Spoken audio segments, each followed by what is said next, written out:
Dr. Jacob Teitelbaum.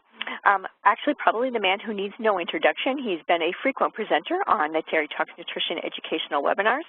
If you have not heard his past presentations, I would urge you to go back through the archives because he's joined us several times and we've had some really, really interesting and productive discussions. For those of you who may not have listened to him before, Dr. Teitelbaum is a board-certified internist and a medical director. He specializes in the treatment of chronic fatigue syndrome and fibromyalgia, although he's extremely knowledgeable about a wide range of conditions. He is an author of multiple books, including the best-selling From Fatigue to Fantastic and Pain-Free 123. He is frequently drawn upon for his depth of knowledge and his compassion for treating to discuss health conditions in a number of publications on the radio and in print magazines. Again, he specializes in treating chronic fatigue and fibromyalgia as well as other pain conditions. He is a wealth of information, and we always have an amazing time when he joins us to discuss the topics that he specializes in, and I always learn a lot, even though I've had the pleasure of hearing him before, so I'm delighted to welcome him back. And at this time, I would like to turn things over to Dr. Jacob Teitelbaum. Thank you, and welcome, Dr. Teitelbaum. Well, welcome, Jennifer, and welcome everybody today. I have a sense of what you've been going through. Back when I was in medical school in 1975, I came down with fibromyalgia, and much as it is today, the doctors had no idea what it was. The professors knew there was some kind of virus, but when I didn't get better, they figured I was depressed, threw some antidepressants at me, and then shrugged their shoulders. It ended up leaving me homeless and sleeping in parks for a good part of a year while I figured out how to recover from the illness. Many of you feel there's no hope, but that's simply not the reality on the ground. The problem is not lack of treatment. I've treated over 3,000 people with severe chronic pain, many of whom were failed by university pain clinics, and the vast majority of them were able to get pain-free and or good solid pain relief. You can get pain-free. You really can. The problem is not lack of effective treatment. The problem is lack of physician education.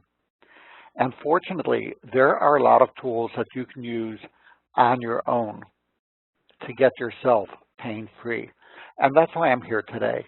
So, you know, remember the Tale of Two Cities, where the book started with, it was the best of times, it was the worst of times? That's what it's like today in pain management. Let's start with the worst of times. So what makes it that? First of all, we see 1/3 of Americans suffering with chronic pain. That's more than cancer, heart disease, diabetes combined. It's a major problem. The problem, though, is that it's not very profitable like these other illnesses. And because of that, doctors really are not pounded with the sales pitches of like other illnesses on how to treat them. Treating chronic, cancer can cost $500,000 a year. But physicians are simply not familiar with pain. And it's sad, about 15 years ago, the government declared a war on pain because 1/4 of people were in pain. And what happened is they told doctors, you've got to treat pain, but gave them virtually no effective information on how to do that. So what they're seeing now is that the standard arthritis type pain relievers, both over the counter and prescription, are being implicated in current research in about 30,000 to 50,000 preventable U.S. deaths a year. We're also seeing about 15,000 overdose deaths from prescribed narcotics. So instead of treating the pain effectively, the doctors have been using treatments that, although safer than the pain, can be very toxic. Let me start by making a simple statement. Pain is more toxic than the pain medication. And if you're sitting there worried about the toxicity of the medications, no, the pain is much more toxic, and you know that. So don't buy into this whole thing with a government war on people in pain. Having failed the war on pain, the government has now, realizing there are 15,000 overdose deaths from prescribed narcotics each year, declared a war on those and essentially a war on people in pain.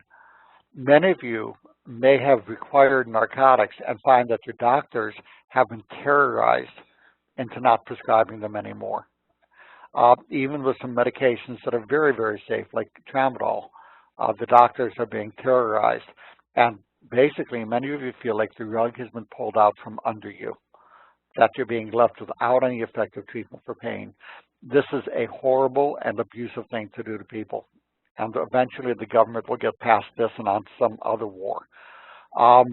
They're adding a social stigma as if somehow being in pain is a personality defect. All of that is insane. I recommend you ignore all of that because you can get the help you need without having to deal with a government that must be high on drugs or something. It just, their actions are crazy, and this war on people in pain is unconscionable.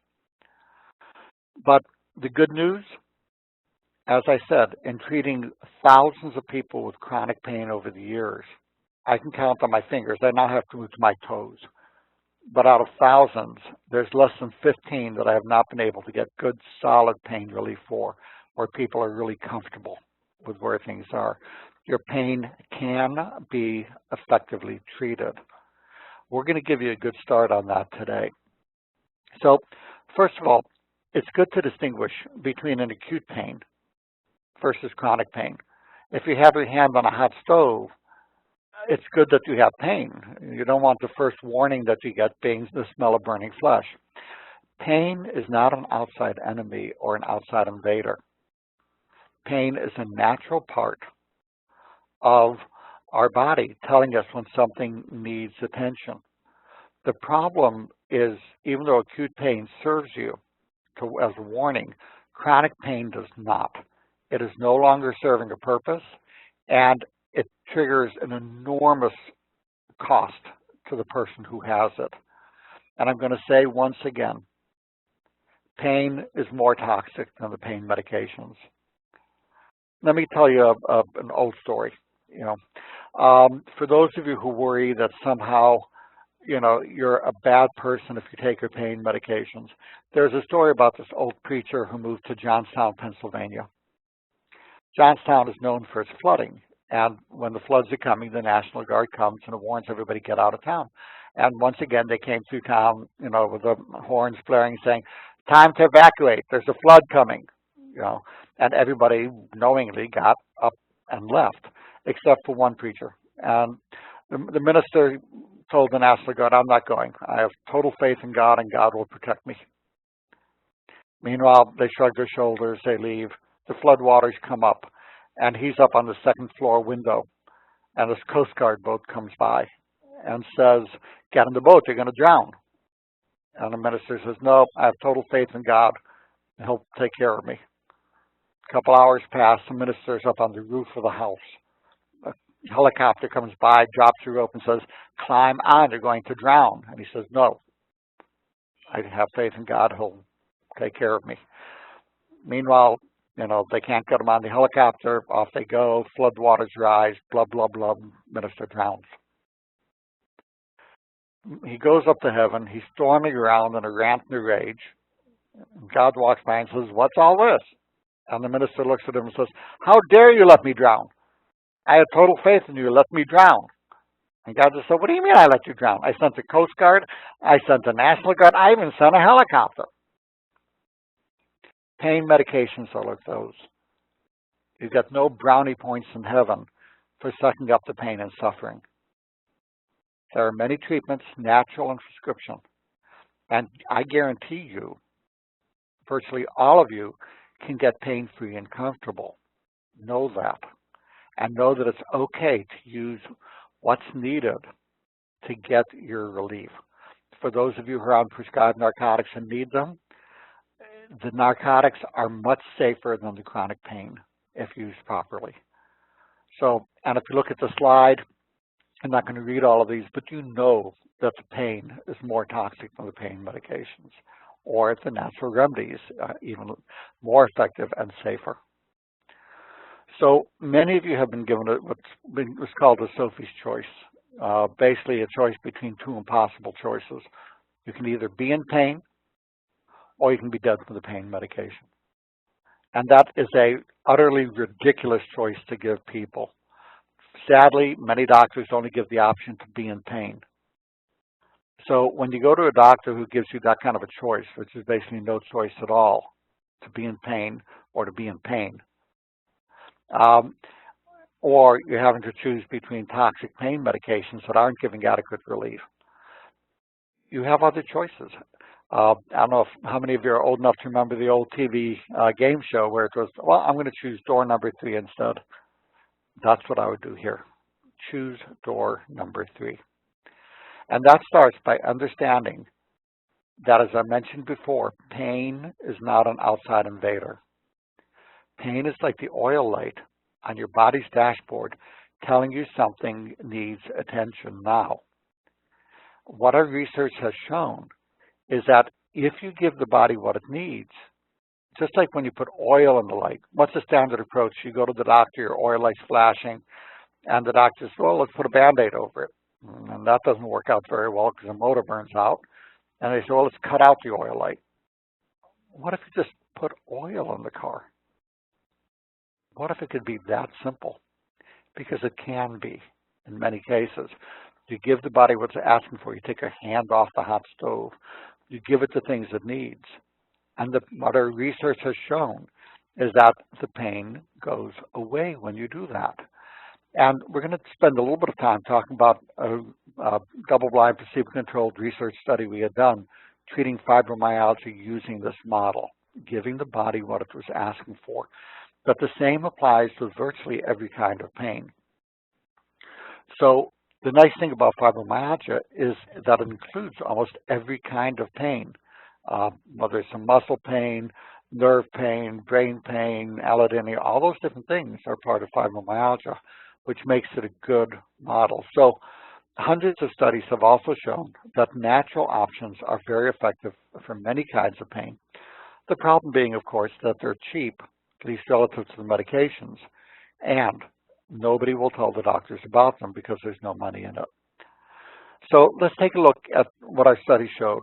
When you give the body what it needs, and we gave what we call the SHINE protocol, we optimize sleep, hormonal support, treated infections, immunity, nutritional support, and exercise is able. And again, I'm not talking about the PACE study idiocy, where they told people just exercise. Every chronic illness benefits from staying conditioned. Cancer, fatigue has been shown to be helped by staying conditioned, but doctors wouldn't dream of saying it's all in your mind, just exercise. So when a doctor does that to you, just smack them upside the head and walk out the door. They're idiots. But, you know, still staying conditioned is part of the healing process as best you can without getting the post-exertional malaise. What our study showed is when you basically put oil in the car when the oil light was on, we saw that 91% of people improved, over half of them with a marked improvement in symptoms. And this applies for most kinds of pain. Pain is very, very treatable. The problem, as I said before, is that doctors don't have the education. They are clueless about pain management. To understand this, most of my training as a physician was in a university hospital. It's called a tertiary care center, where you have the sickest of the sickest of the sick. What you get are people who are ready to die. They're strokes, heart attacks, sepsis, life-threatening things, and that's what 99% of our training was on.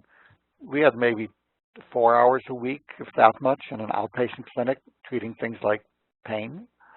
And they figured, well, if we could treat people when their hearts are stopping, we should know how to treat everyday common things, but that simply isn't true. Doctors are simply not trained in pain management. So how does this help you? Understanding this, you can learn what you need to know to get a good start at getting pain-free, or how to find a doctor who knows how to help you. So let's take a look at the key types of pain. Because just like you have a lot of different warning lights on your body's dashboard, one thing says you're overheating, the other says you need oil, and they're different things. Different kinds of pain are telling you different things. The problem is that you didn't have an owner's manual. So today's talk, I'm going to give you an owner's manual to tell you what your body is asking for. We're going to go through a lot of information. There's a nice, simple phone app. If you have a piece of paper and a pen, write this down. The app is called Cures. That's C-U-R-E-S, capital A-Z. It'll have conditions from acne to zoster. It'll go through each kind of pain and tell you what's causing it and how to make it go away. So you don't have to memorize all this. And it's a free app. It's a $2 upgrade. It's a nice, easy thing to do. So let's take a look at some of the common kinds of pain. The most common cause of pain, and one that doctors don't even know how to do an examination about, and except for lip service, don't even think about and know that it exists by and large, is muscle pain. Muscle pain can feel like deep organ pain, but basically it comes from inadequate energy in the muscles. Muscles are like a spring. They take more energy to stretch the spring than it does to contract. So when you don't have enough energy, the muscles get locked in a shortened position and they hurt. That may seem counterintuitive, but after you've had a busy workout, you don't come home and say, honey, my muscles are all loose and limp. You say they're all tight. As the energy drains in the muscles, they get locked in the shortened position and then they hurt. Nerves also have a problem that when you have decreased energy, although it's from a different type and cause, they keep firing and then you get the nerve pain. Another common cause of pain would be inflammation, and because of the excess sugar, white flour in our diet, and decrease in omega-3s and fish oils, we're seeing a dramatic increase in inflammation. We see nerve pain from other causes, such as diabetes, shingles, all kinds of things can trigger it. For those of you with chronic pain, it's been present for more than about 6 months, then what happens is that as the pain becomes chronic, the body is trying to get your attention. And it triggers basically what I call brain pain, where even independent of the pain trigger, the brain is now amplifying the pain. It's called central sensitization. We'll talk about that in a little bit and what you can do about that. Certain brain chemicals like NMDA trigger pain. Other ones like dopamine, norepinephrine, serotonin may decrease pain. And so there's many different components to pain. You don't have to remember all of these. I know it's getting complicated, but just know that all of these can be successfully addressed, often naturally. So let's take a look at some of the things that amplify pain. Poor sleep. The average night's sleep in the United States, average, until 140 years ago, when light bulbs were invented. Care to guess how many hours average? If you said 9, you're on the mark. Average night sleep is 8 to 10 hours a night. And then light bulbs are invented, followed by radio, TV, computers, on and on. Now we're down to 6 3/4. Many times the pain condition itself keeps you from being able to sleep. And if you don't sleep, that's where the road repair crews in your bodies come out and fix the muscles and fix the other things. If you don't get enough sleep, they don't have time to do their work, and tissue repair doesn't occur properly. And bottom line, you don't sleep, the pain doesn't go away. To get solid sleep, it makes a big difference in improving the pain and how you feel overall. It's not uncommon being in chronic pain to have anxiety and depression. The stress can also trigger fatigue of your adrenal stress handler. And many people with chronic pain, the chronic pain condition can cause low testosterone, which amplifies pain, and narcotics will suppress testosterone, and then that causes a vicious cycle. That's one of many reasons why the narcotics sometimes stop working over time. All of those things we just mentioned are easy to treat, but they're important that they be addressed as part of overall pain management. So let's take a look at some of my favorite natural options, and then we're going to go into the role of cannabis and cannabis derivatives. But let's start with curcumin. Curcumin is one of my favorite herbs. The problem is that it's so poorly absorbed, you have to take a handful of pills before you start seeing the effect for most forms. But there's an interesting development about a decade ago where they discovered that adding the essential oil of the turmeric, called turmeric, into the curcumin increased the absorption 7-fold. That suddenly meant you could get all the benefits you needed with 2 or 3 pills a day, instead of 14 to 21, or if you're taking turmeric, it would take over 500 pills a day. So curcumin comes from the spice that makes curry, which is turmeric, and it's one of nature's best pain relievers. Another herb that's remarkable is called boswellia. Many of you may recognize that. The other name for that is frankincense. And those wise men of the past knew what they were about. Boswellia has been used in healing for thousands of years to address things like pain and joint dysfunction. But something happened that really surprised me that was unexpected. When I first did these two special forms in combination, combined with two other components, I expected just a little bit of an effect because these will suppress COX-1, COX-2, the LOX pathway, blah, blah, blah. They balance inflammation in a number of ways. And I never expected the synergy that we saw. You see the main inflammatory pathway called the arachidonic acid, so it goes through many things. And the curcumin and boswellia are synergistic to rebalance pretty much the entire inflammation system. And instead of the side effects, arthritis medications, as you mentioned, cause over 30,000 to 50,000 deaths a year, blah, blah, blah. You get side benefits. The studies have shown that this special form of curcumin results in being more effective for depression than antidepressants. It is more effective. There are dozens of studies now looking at its role in cancer. In the early studies, the effect is more powerful against cancer than many chemotherapy agents. In this study that you're looking at now and looking at people with arthritis, this combination was more effective than the arthritis medications such as Selexicab. So we have a natural tool that has been a pain relief miracle for many people. The curcumin-boswellia combination has been shown also to be effective for rheumatoid arthritis with virtually no side effects.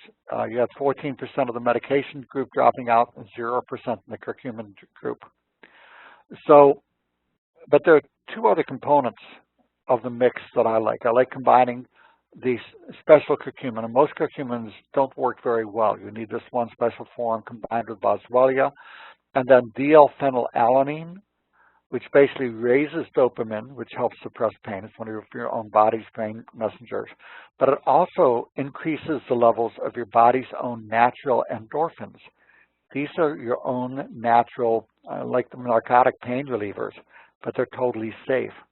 So the DLPA is wonderful that. And then the nattokinase, which is an enzyme for fermented food, helps break down the inflammation. It's kind of clearing away this traffic jam. So the emergency vehicles can get to the site and help heal the injury and fix the area. Those four in combination created a really remarkable synergy. And that's the first thing I'm going to give most people who come in with pain. If it's a localized pain, I'll have them use a topical comfrey, or they can just go ahead and rub the comfrey on. I like one, the comfrey has its good and its bad. It has components that are toxic and those that are wonderful. It can cause quick relief for strains. It used to be called bone knit because it was used for broken bones. But you want a form that has the toxic parts taken out and keeps only the good stuff. So this is one where brand matters, but the topical comfrey can be very helpful. So we've given kind of the background that you've seen. I'm giving you a little bit of information, and there's thousands of studies supporting this. You can get pain-free. When you use a whole toolkit is when miracles happen and the pain goes away. The whole toolkit includes treating the biochemistry, that's herbals, nutrients, medications. Treating the biophysics, you'll see things like frequency-specific microcurrent, even acupuncture can sometimes help a bit. Dry needling, there's a host of things that can be very beneficial. You want to treat the structural things. Most of you have found you go to a chiropractor, an osteopath, or massage therapist, they release the muscles, which is the main thing they're doing, releasing muscles and fascia or putting the bones back in alignment. They're treating the structural components, and you find that you feel better, but often just for a couple hours or a couple days, because the underlying problem that caused the muscles to go in the shortened position and pull the bones out of alignment are still there. But the thing is, even once you treat the biochemistry, you want to put everything back into place. And then mind-body. And there's a reason why some people are called a pain in the, shall we say, back or even lower. So treating the mind-body components are good as well. When you treat the whole process, pain goes away. But I'm going to start today, because you can get dramatic pain relief sometimes from just a single component. You know, if you had an injury, sometimes chiropractic will pop it back into place, and it's all good. The underlying thing driving it wasn't there. There's a lot you can do simply with biochemistry using the nutrients and herbals on your own. And I want to go through an amazing new herb, a new herbal. It's a very old herbal, but new research that's going on in the field. And that's the area of using the cannabis plant components. So you want to use the whole toolkit. Medicine thinks that a hammer is an entire toolkit and all other tools are quacks and there's nothing else that works. And that basically is they're being fed a line by the drug companies to maintain drug company profits. I'm not faulting the drug companies, good people, but their job is to make money, not to get you well. So that most of physicians' education has been, I'm paraphrasing a past editor of the New England Journal of Medicine. Most continuing medical education is slick advertising as masquerading, which is masquerading as science. Put differently, all that most doctors know is what the drug company voices in their heads are telling them when they go to conferences, read the journals sponsored by the drug companies. And God bless those good-looking drug reps that come and stroke our egos. They don't know most of the research. Your doctor, sadly, if they can't help you, it's because not that they're not well-meaning, it's just that they're clueless. So let's take a look at a new tool in the toolkit so you can start getting yourself pain-free. Hemp. Hemp is a plant. It's been used for thousands of years in industry and a host of other things, and it's been used as an intoxicant. But it's a wonderful tool in the pain-fighting toolkit. The government has started to ease up a little bit, mostly because of action taken at local levels, in terms of allowing more and more research, much as they try to block it on this. The old game is they wouldn't allow any research, and they say there's no research. There was the usual catch-22 absurdity, but that research is now happening and breaking that glass ceiling, breaking through the barrier. And when you look at herbs in general, you find that you don't get the toxicities like you do with medications, because medications tend to take a single component of a plant or a chemical that's patentable, and it poisons a pathway. The herbals use multiple components that rebalance the pathways in the body, and it's that synergy that becomes very, very important. So they take a bit longer to see the full effect. You can tear down a house in one day, but it's going to take you months to build it. It takes 6 weeks to see what herbals are going to do. Even though the effect can be quick, they continue building an effectiveness over 6 weeks. So give it the time. All the herbals we talked about today can be taken in combination with any pain medications. So let's take a look at the cannabis issue. There's been a lot of controversy with it, and that controversy is silliness. This doesn't mean that you have to get high all the time and be a stoner to get pain relief. This isn't what we're talking about. There are many components of the plant that cause no intoxication, no issues at all to speak of. And that's the main focus we're going to have today. But let's look at the component of the marijuana plant that does get you high, because it can be helpful for pain relief.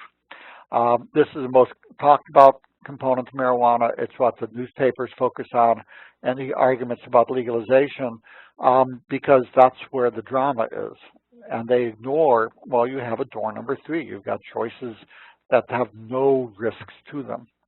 And even the THC, it's safer by far than the other drug choices that are being used in most cases. But THC is what causes the high in marijuana.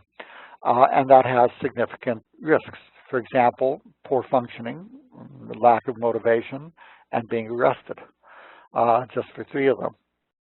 Also, North American strains of marijuana have been bred for high THC levels and are low in other key components such as CBD. Having said this, people often ask me, is it reasonable for them to use the marijuana for their pain? And I tell them if you're in a state where it's legal and you're not going to get arrested, it's very reasonable to try it and see if the benefits outweigh the downsides, especially in the evenings. But let's look at some other components of the hemp plant that can be as or even more effective. THC is often the most abundant compound in the marijuana grown for that. CBD is the second most abundant cannabidiol in the compound. It has been the most researched.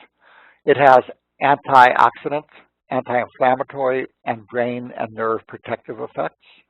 As an antioxidant, it's more effective than vitamin C and vitamin E. It's been shown to be helpful in inflammatory conditions, with rheumatoid arthritis being an excellent model for a severe inflammatory condition, so it's been shown to be helpful even for that. There's no tolerance. Unlike many of you have had the experience that you take a narcotic or other pain medications and they work for a while and they stop working and the effect wears off. People develop tolerance to it. The studies show that there's no tolerance that develops to the CBD, so it maintains its effectiveness over time. It's also shown, very importantly, you know how when a dog keeps getting beat with a stick, it starts to cower and it clenches up. Well, when people keep getting beaten with a pain stick, we do the same thing. We get what's called aversive conditioned memory. It's where the fear and suffering causes people to freeze, and this freezing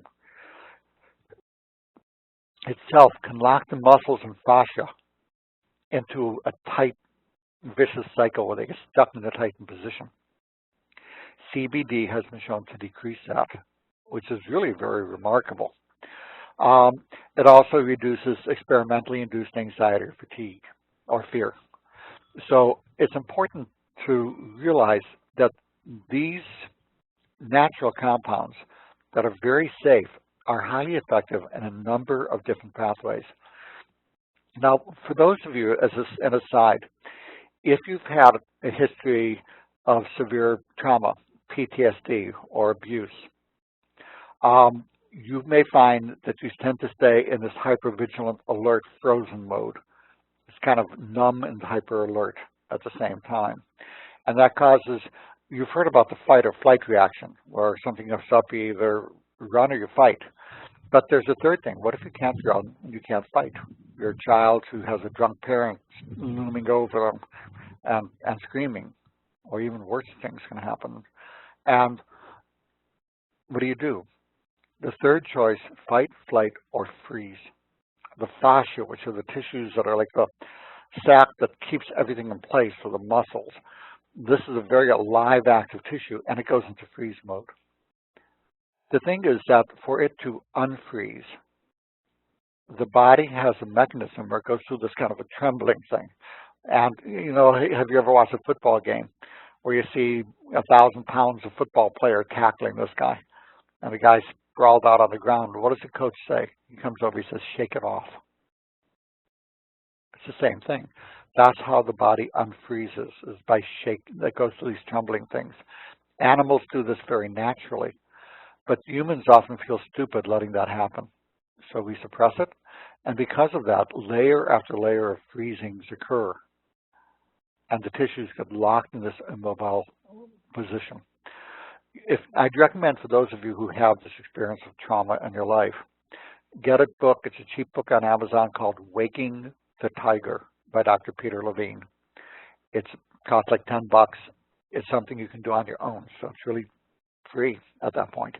And follow the directions from the book. You'll find that these layers of trauma will come off wave after wave, and it's a very important part of the mind, body, and structural components of healing the pain process.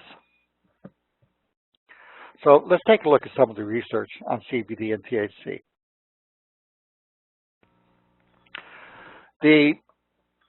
Here's just a few. There's so much research going on now, clinically and experientially. So in one study, cannabis was shown to improve spasticity, pain, tremor, and depression in over 90% of people. In 8 clinical studies, multiple sclerosis also started to ease the MS pain using these compounds. Another study showed that it inhibited the activation of microglial cells. Well, this is when I say stuff like that, that's when my kids start looking at me with this blah, blah, blah, look in their eyes. What does that mean? Remember we talked about brain pain before, which is when pain becomes chronic, the brain starts to amplify it. And then that can cause more problems than the original pain. So it's called central sensitization. And there's a number of things that you can do to decrease central sensitization. One of those is low-dose naltrexone, the antibiotic minocycline or doxycycline also, which is why we see in many studies of things like rheumatoid arthritis that this antibiotic is very helpful for the pain and the rheumatoid arthritis and many kinds of chronic pain. It's one of the reasons why people who benefit from Lyme treatment get better. We see in fibromyalgia it's been shown to help. But interestingly, CBD and THC also have been shown to decrease central sensitization or brain pain. So we can add that to the list of effective treatments for that very important thing. And as we noted before, rheumatoid arthritis has helped. Other studies showed that a mix of the THC and CBD, even at a very low dose of 2.5 milligrams per dose of each of these, was approved in Canada for central pain and multiple sclerosis and also for intractable cancer pain. So many, many studies have showed safety and effectiveness for both the brain pain and peripheral nerve pain, rheumatoid arthritis, cancer pain using these components. It also, when you see chronic pain, especially if there's skin sensitivity called allodynia, then there's a brain chemical called NMDA that's on overdrive. And cannabis was shown to even suppress this. Pretty remarkable. So the CBD or the THC, whether you're doing it in the form of cannabis or in simply as something over-the-counter compound that contains CBD, which is legal and easy to get, it is hitting pain on each of its numerous different mechanisms, which you just don't see that with medications. So if you're looking at people, there's a question, THC versus opiates, which again is a silly question because you use the whole toolkit using the proper tool at the right time. Both of these are appropriate tools. The opiates are a hammer, but the THC can be the wrench, and sometimes that's all you need. But the interesting thing is that they are also, these tools are synergistic when used together. The THC has been shown to stimulate the body's natural pain reliever. We talked about the LPA, the L-phenylalanine, increasing endorphins. So does THC. And that means that it takes less of the opiate to get the same effect, and also tends to reverse the tolerance that people build up to the opiates. And in fact, a recent journal in the American Medical Association journal showed a 15+% drops in opioid overdose deaths in medical marijuana states after it was legalized. And this was before most people on the opiates even knew that this was an option to combine it.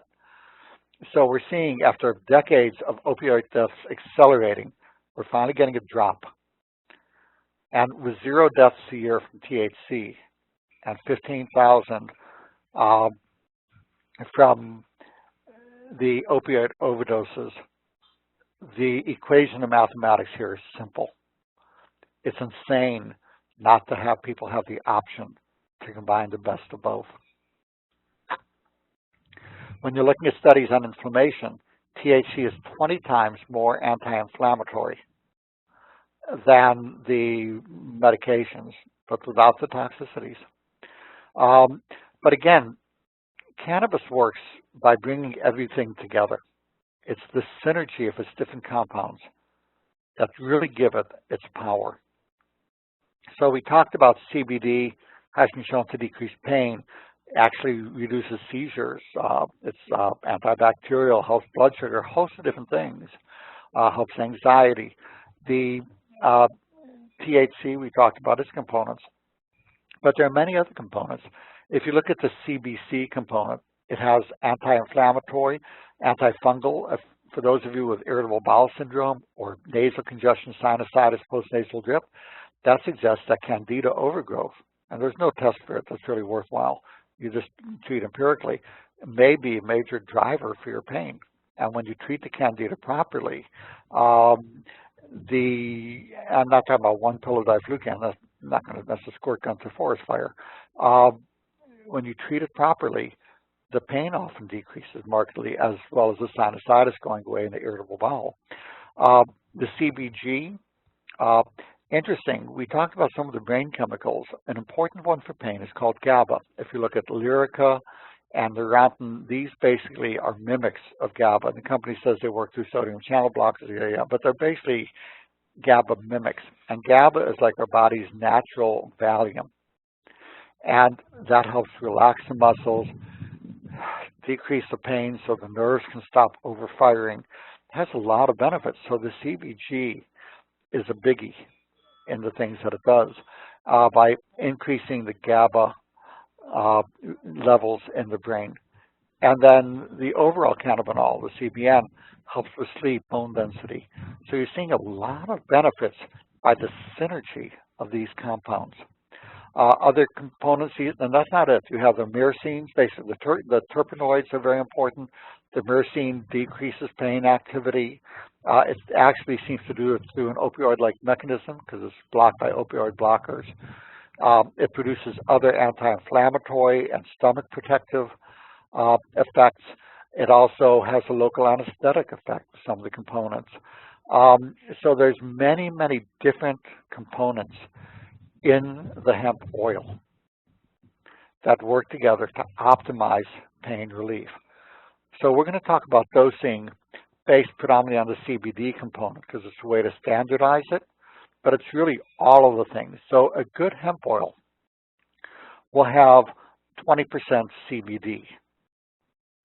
So if you have 50 milligrams of hemp oil, it'll have 10 milligrams of CBD. But some have much less than that, many if not most do. And you really want to be careful and use the right brand. There's so much stuff, especially a lot of the network marketed stuff out there. I've seen these things that are god-awful expensive, and you get nothing. It's almost like a homeopathic wave, some CBD over it. It's scary, so you need to know how to read the labels. And you want something that has the synergy of all of the hemp oil components. And this way, you get not only the pain relief, but you get the side benefits, what we call the entourage effect of getting this whole entourage of biomolecules together to help with calming, anti-inflammatory, decreasing nausea, decreases depression, improves mood, even is shown to be antipsychotic. And much more research is currently underway. We are just starting to scratch the surface of the benefits of this remarkable plant. Let me add one more important benefit. When I have somebody with cancer, the first thing I do is put them on a special highly absorbed curcumin. And there's only one that I will use because I don't want people having to take 50 pills a day. You can take 2 to 4 if you use a highly absorbed form. That's being studied in dozens of studies. There are numerous studies now looking at hemp oil and its anti-cancer properties, because each of our cells has a built-in self-destruct in case it goes off and becomes cancerous. There's a mechanism called apoptosis where it self-destructs. The problem is when that self-destruct mechanism becomes damaged and then the cells don't self-destruct and they grow into cancers. The studies show that CBD, or all these components of hemp oil, help those cells to self-destruct if they become cancerous. And I will combine the hemp oil and the highly absorbed curcumin for virtually anybody with a significant cancer. So not just do you get pain-free, you lower your cancer risk. Also, the hemp oil improves sleep. It's markedly effective even when nothing else is It can be really helpful. This is a wonder in fibromyalgia. It's really good. Many people, it doesn't help anybody, but we've gotten so many like wow responses back. So it's really worth a try because it really helps the sleep, which helps the pain and helps decrease the anxiety. Those of you who can't sleep know that anxiety is part of the life, not often comes from not sleeping. Interestingly, it's been suggested to decrease sleep apnea, not to increase it. So, in summary, we've talked about that virtually all pain is treatable. You can get pain-free. We've talked about there being many different kinds of pains. There's brain pain, nerve pain, muscle pain, all kinds of different pains. And you need to be able to address each of those kinds of pains using the whole healthcare and healing arts toolkit. And that includes the natural and medications. I combine the best of all of those to get people pain-free. I will note I do treat people worldwide, and often that can be done by phone. Many people are too old to travel, as long as they've had an examination locally. And again, most people can get pain-free.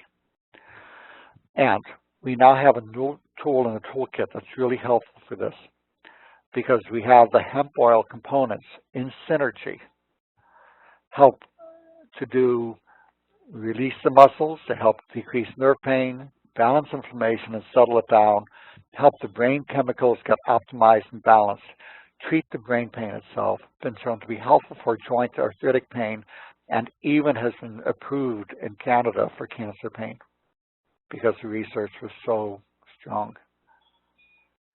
This is a powerful and excellent new tool in our toolkit. The question then is how to dose it, because you're going to see so many hemp oils and CBDs out there, and unless you know how to read the labels and know what you're looking for, you're going to get something that this doesn't have what you need and it's not going to work. First of all, for safety, there's no overdosing on this. They've been using doses even 1,500 milligrams a day in children with intractable seizures, and they found marked benefit. That's how the interest in CBD began. And most people are just taking 10 to 50 milligrams of CBD a dose. So you're not going to overdose on this. You can take as much as you're comfortable taking. For pain, and again, you have to, I'm not talking about hemp oil, I'm talking about the CBD component. We'll talk about how to translate that in a minute. So write this down. You want to get 10 to 25 milligrams of CBD up to 3 times a day. You can do more if you want, but just for the cost, the 3 times a day is optimal. And up to 50 milligrams at bedtime. That's the optimal dosing. It can be combined with any other pain medications or herbals, and you can adjust the dose to what works the best for you. So you're looking to get 10 to 25 milligrams of CBD 3 times a day with up to 50 milligrams at bedtime.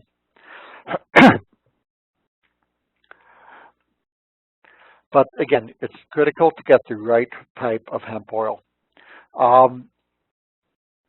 Many of them have labels which are dramatically misrepresented. So the form that I use and recommend is a concentrated European hemp.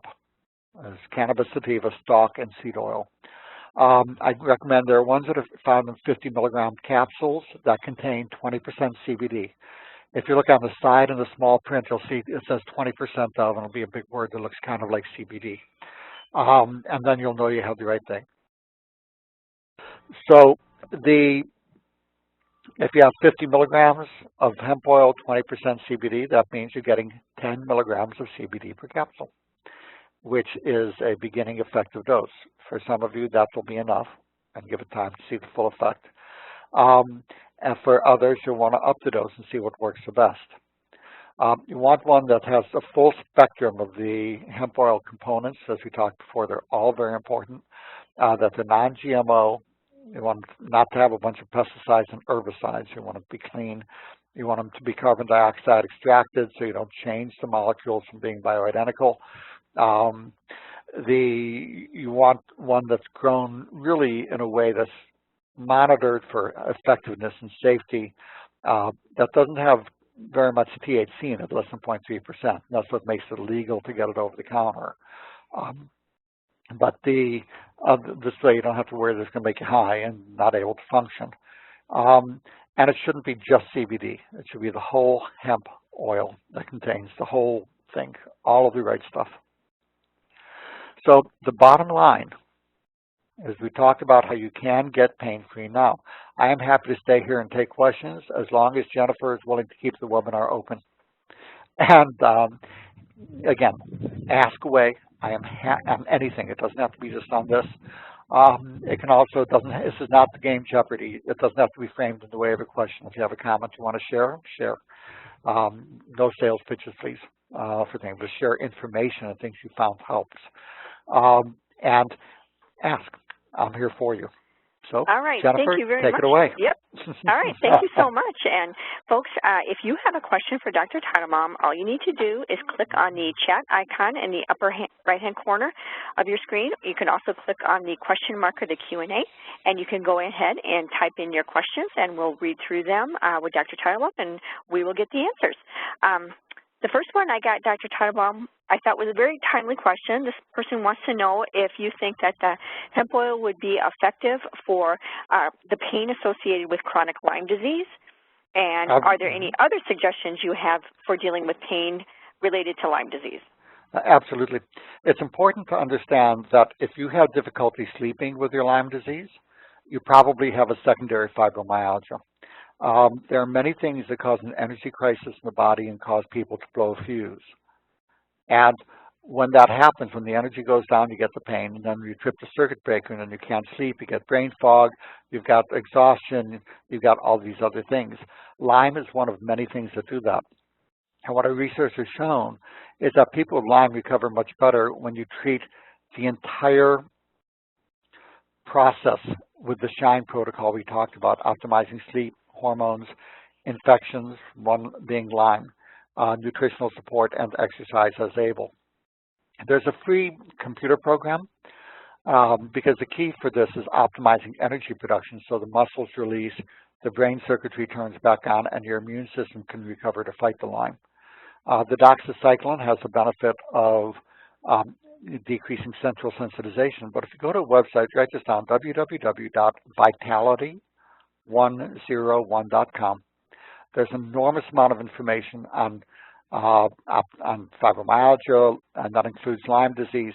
But click on step 3, and if you go down near the bottom of the page, you'll see a lot of information. Read that. You'll see a free energy analysis program. This free quiz will analyze your symptoms and even your blood tests to determine what is needed in your individual case to optimize energy production. And it will tailor a protocol to each individual person using the best mix of natural and prescription therapies for optimizing energy. I actually hold a U.S. patent for computerized doctor. And my new patient visits take 3 hours of my one-on-one time for people with fibromyalgia and chronic pain as well. I've been very thorough and detailed, but I knew I couldn't reach 50 million people. So I actually made a computer program where my brain is computerized, and it basically assesses the information, analyzes it, determines what you need to do to optimize energy. We used to charge $400 a piece to do it, which was a reasonable price, but told people if they couldn't afford, we'd let them do it for free. And 80% of people wrote back and said, I'm impoverished from the disease. And my wife and I just made the decision. We made it free for everybody. So that's our gift. The energy analysis program will really tailor a detailed program for you to optimize energy so you can get your health back and feel great. Can CBD help Lyme pain? Of course it can. It has all of these different components that are triggering the pain in Lyme disease. Okay, and could you repeat the name of the app that you discussed? The app is called Cures, C-U-R-E-S, capital A-C. You can get it on iPhones, Androids, in the App Store. Cures A to Z, all right. Cures A to Z. I'm just going to, all right. Another housekeeping question, someone is asking for copies of the handout. We will attach a copy of the handout to the message that goes to everyone who's registered, which will also have information on how you can access the replay of today's event if you want to listen again, or if you want to refer this to a friend or loved one who could benefit for this information as well. The question, are hemp oil and marijuana oil the same, and do they have the same benefits? Not necessarily. It depends how the marijuana oil is made, and whether most of those are made to focus on the THC components. and the amount of CBD and the other components may be less. So those can be very helpful, but they're more likely to cause sedation, the THC or marijuana oil. And if it's legal and over the counter, except in states like Colorado, it's not going to have that in it. So, but the marijuana oil in places where it's legal, more reasonable to try at nighttime where you want that sedation. So when you're in for the evening and you don't mind, being high as a kite or whatever. But during the day when you want to be active, I think that the CBD oil is preferred. But again, for those in states where you can do it, it's reasonable to try both and see which one works the best for you for the cost. Okay. A comment that dosing and delivery method, I believe they're referring to the hemp oil, are still all over the board, and we could really benefit from clinical trials to help standardize dosing and delivery. Yes. Totally agree. And I think there's a long history of why we don't have an extensive body of knowledge because, researchers just couldn't get permission and funding to investigate marijuana. So I absolutely agree with this comment. Yeah, the government said, we need more research or we can't approve it. But if you research it, we're going to arrest you. It's like, we'll arrest you. Okay. Yeah. That works really well. Yeah. So, yes, agreed on that one. All right. A question about what do you think is the most prevalent natural pain reliever or that you recommend for treating conditions relating to arthritis? The combination of the special highly absorbed curcumin, and that's the only one I'll use, the DLPA, boswellia, and nattokinase, that's a pain relief miracle. I will begin with that, give it 6 weeks. Then I will add in a second one, which is a mix of willow bark, boswellia, and cherry. I'll use a topical comfrey cream as well, and those are the things I'll begin with. The Cures A to Z app also goes through a list of treatments for pain and arthritis. You just look up arthritis.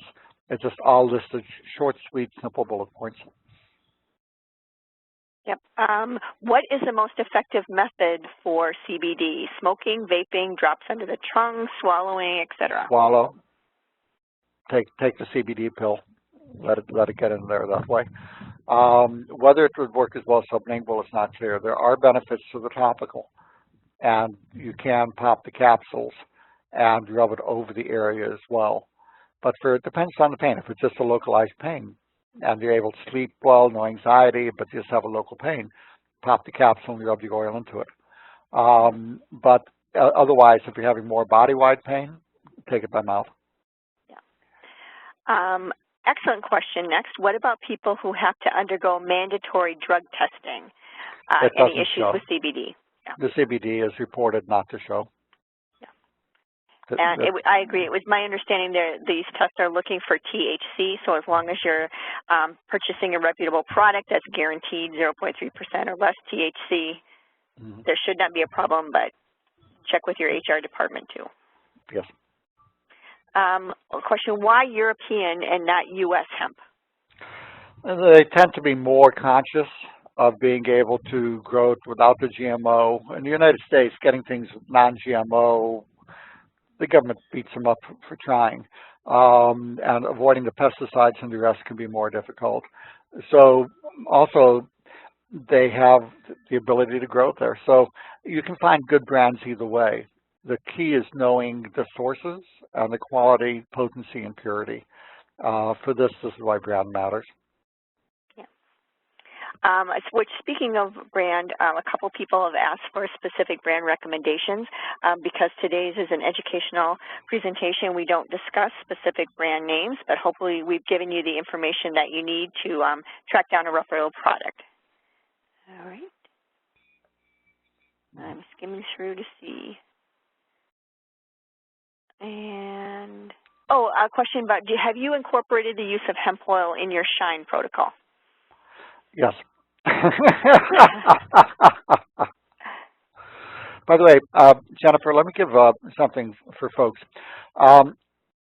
We do answer questions. I have a Facebook page, Jacob, Dr. Teitelbaum, or Jacob Teitelbaum, MD. I'm not even sure, but search on Jacob Teitelbaum, it'll pop up, where I do take questions on that.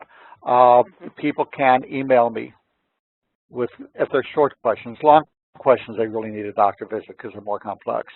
But if people have short questions, you can email me at fatigue, F-A-T-I-G-U-E, doc, D-O-C. So it's fatigue doc, like fatigue doctor, at gmail.com. And we don't get to all the questions. I get to the most of them, especially if they're short and sweet. If it's a two-page summary of your history, it's need a visit. All right. Are there any contraindications with using hemp oil with SSRI antidepressant drugs? No. That was an easy one. It's funny. I tease that my kids used to say their prayers at night, say, God bless Mommy and Daddy, and may one day Daddy just give a yes or no answer. There you go. All right. Here's a person who is suffering from a lumbar disc herniation. They've had a fusion of the L4 and L5 and scheduled for a fusion of the L3, L4, and L5 to S1. What can they do? They're asking for help. Yeah, run away. You have to understand, the research shows that the spine X-rays and MRIs are not reliable at telling what the source of the pain is. They will show structurally if there's wear and tear arthritis, which is present in virtually everybody who has who's an upright species. You know, if you're walking, there's going to be wear and tear on the spine. And it was funny. There's some curmudgeon doctors. I like to imagine they're like me a little bit.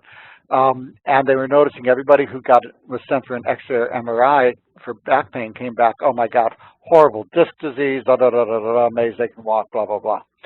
So they took a bunch of healthy people with no back pain at all, sent them in, said they had back pain on the X-ray request, and had X-rays and MRIs. And they all came back saying, oh my God, horrible back pain, disc disease, amazed they can walk, horrible back, arthritis, DVT, all of that stuff, just like your X-ray showed. And then they went to the radiologist and said, I fooled you. And they put up all the films, people with back pain, people without, and they said, tell us which ones have back pain and which ones don't. And the radiologist could not do so any better than chance. So, is it possible that the normal changes they are seeing on your X-ray are contributing to your pain? Possible. Is it likely? No. Most of the time, these pains are coming from back pain, from muscle pain, ligament pain. I'll ask you a simple question. Have you ever had a massage or chiropractic where it felt better for even a couple minutes or hours? Because if so, anything that got better was not coming from the bones. The bone pain does not go away when you do that. That was all muscle ligament strain, which means you don't need surgery for that. So, having said that, there's a study looking at some of the combination of herbals, the ones that I mentioned before. The combination of willow bark, boswellia, cherry was much more effective than arthritis medications and synergistic with them. I would use the curcumin, boswellia, DLPA, nattokinase combination plus willow bark, boswellia, cherry. I would take both of those together. I would use a topical comfrey over the area. I would find somebody with magic fingers, ask around for a massage therapist with magic fingers who does myofascial release, is what you're asking for, and have them treat those areas. I would treat with the SHINE protocol to restore energy production in your muscles, optimizing sleep, nutritional support. Again, if you email me, I can send you a link, or just go to vitality101.com and click on step 3, do the energy analysis program for how to optimize energy in the muscles. That can help the muscles stay released once you've released them. So you have all these different things that you can do to get pain-free. I'm amazed how many people told you need back pain, you need knee replacement, hip replacement, and I say postpone it for 2 months. Let's do these other things. And so often they just don't need it anymore. Mm-hmm. Okay. Our question, how about treatment of vertigo? Well, vertigo depends on the cause and how long. So how long is the vertigo been present? If it's been present for less than 6 weeks, most often it's a viral infection in the middle ear, and the best treatment for that was to go ahead and hit it with high-dose prednisone for 5 days in the first week to 2 of the attack. beyond that, it's less likely to help. You can use things like ginger and medications, excuse me, like atarax and stuff that can be helpful. But that's just, it goes away over time, even though it's miserable. For those who have had it more than 6 weeks, it's usually not that. It's usually either Meniere's disease or benign positional vertigo. Meniere's disease, just listen to what your ENT doctor is telling you to do, and then you can add some ginger taken through the day. You can take a third of an inch of ginger root, dice it up, pour hot water over it, and steep it to make a tea and drink that. And you can do that a couple times a day to take the edge off. If it's benign positional vertigo, there's something called the Epley maneuver, where that's what happens is you get crystals stuck in the gyroscopes in your ears that tell you which way is up. And if you shake them out, the vertigo goes away. And it needs to be repeated sometimes, but it decreases over time. If you look up Epley maneuver, E-P-L-E-Y, maneuver online, they even have called dizzy hats that you can wear. They'll put you through the Epley maneuver. But ask your throat doctor about it. So if it's benign positional vertigo, you do the Epley maneuver. If it's the Meniere's, I'm going to defer that to them because that is more complex. Okay. A question about curcumin. Is it beneficial for HPV? Not especially. Not that I've seen. Okay.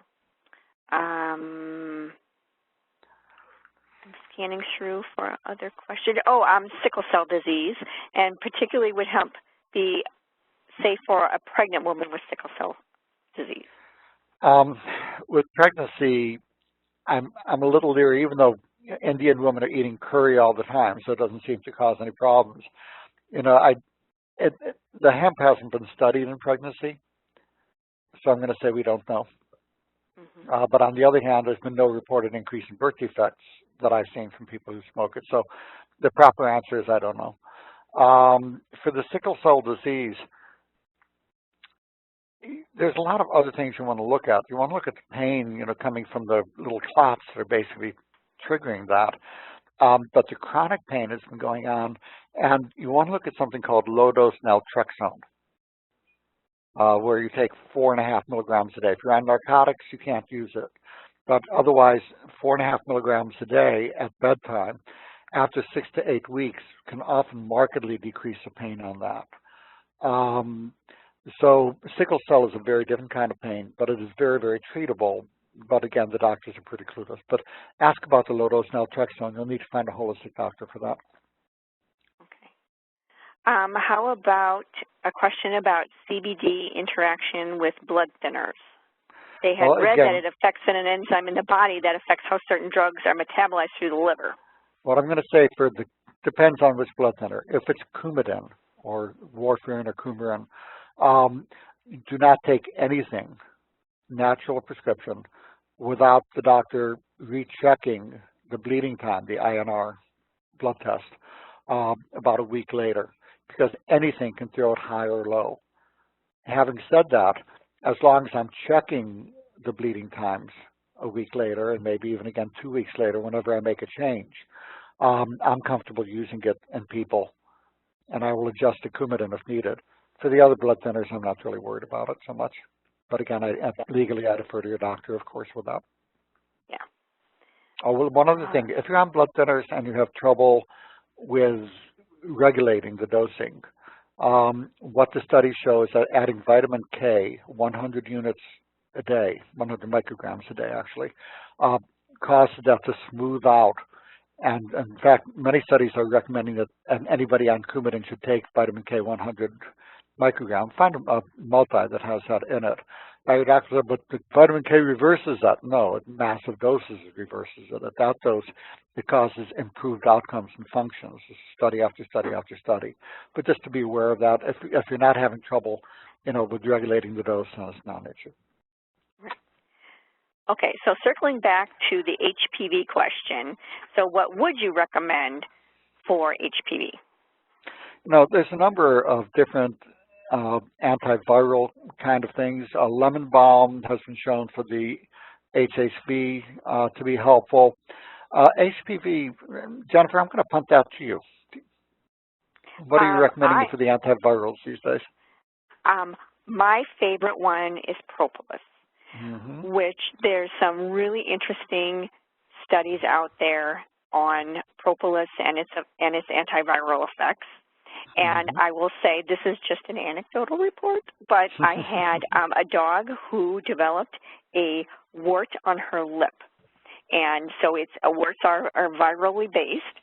And so I went to Terry Lemeron, who's the Terry in Terry Talks Nutrition. I said, Terry, what am I going to put on this? And he said, propolis.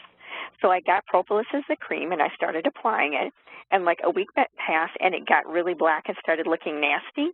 And then I got spooked. So I went to the veterinarian. I said, just take it off. And when he went to put it off, the thing just kind of popped off.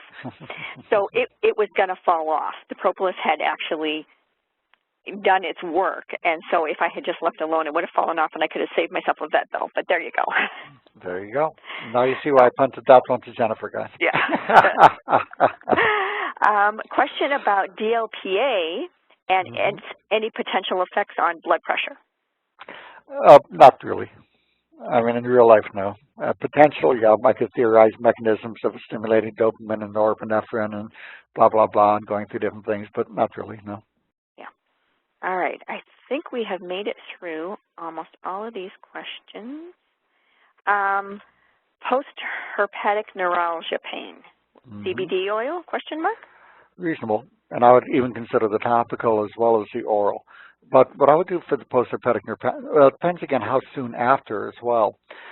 If you're within the acute shingles attack, I'm going to give high-dose Valtrex 1 gram 4 times a day as soon as I can, to abort the kill the virus and abort the attack.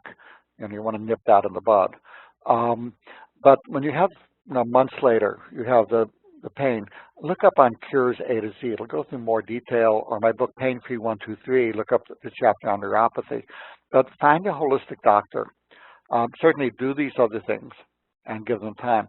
But you want them to find a holistic doctor that can prescribe a compounded pain cream that has a mix of medications, 6, 7, 8 different medications that you rub directly on the shingles, the nerve pain.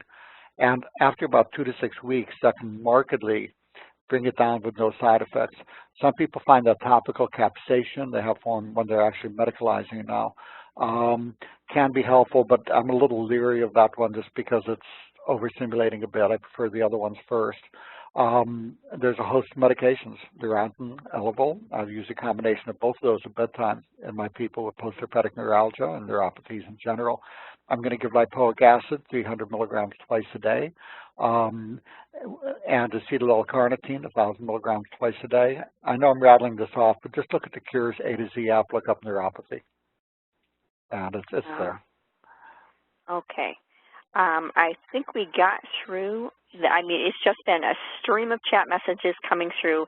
If I missed your question, I do apologize, and you can still reach Dr. Teitelbaum again through his Facebook page or through his website, vitality101.com, or at fatiguedoc@gmail.com. And I have seen your Facebook activity. You do get a lot of questions in there, and you're just wonderful about providing answers. So I would really encourage folks to just follow up there, and they can still get answers to their questions. And everybody, it's been a real pleasure. And I just want to remind you, sorry, Jennifer. Good. You can get pain-free. The reason you've been in chronic pain is not lack of effective treatments. There's countless effective treatments. The problem is that your doctors are not trained in them. They're well-meaning, but when it comes to pain management, they are clueless. They're illiterate. They know virtually nothing. Find somebody who does.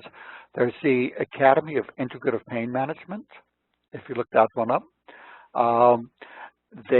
Practitioners who belong to those tend to be much more knowledgeable about using the whole toolkit. And so you want to go to somebody who knows. If you go to a pain management doctor, get one who trained from internal medicine.